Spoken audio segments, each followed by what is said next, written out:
This is Asharak Berha, an IDP currently sheltered at Sawakari IDP camp, who was forcibly displaced from Maikadra by the invading Amhara, Eritrean forces, and Fano Vigilante group. She says during the flee, she had to be separated from her family members and was forced to undergo brutal treatments and extrajudicial imprisonment by the Ethiopian forces. We left our homes on November 9th of 2020 at 7 p.m. midnight due to the invasion of Fano Vigilante group. We split up and went our separate ways with the men and fled in different directions. Me and my daughter-in-law, who had given birth 3 days earlier, fled to the woods and slept there for 2 days. But at the second day, they found us. Afterwards, they took us and put us in prison. Asharak says after getting arbitrarily imprisoned by the Ethiopian forces, they were being starved and went without enough food and water for as long as 2 months.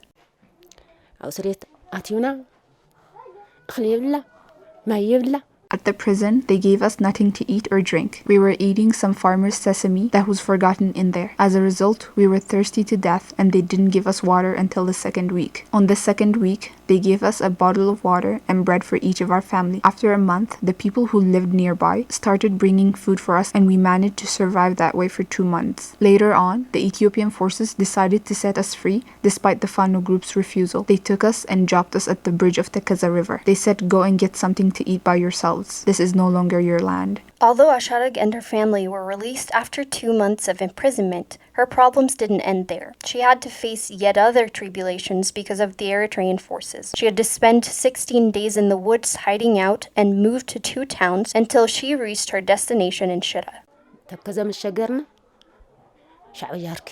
Later, when we crossed the Tekaza bridge, the Eritrean forces started chasing us. We then ran again and stayed in the woods for the entire 16 days, begging for food to feed ourselves. But then again, the Eritrean troops found us after 16 days. They asked us what we were doing in the woods. We said that we had to flee because we were scared and that we had a woman who recently gave birth. That was when they threatened us to leave the place. Then we moved to Dedebit, and from there, we were forced to move to Shira and settle in an IDP camp. We came to this IDP camp after a year. In addition to this, she explains how the rainy season has made it even more difficult for them, as water leaks through the plastic tents they live in and is threatening to destroy it.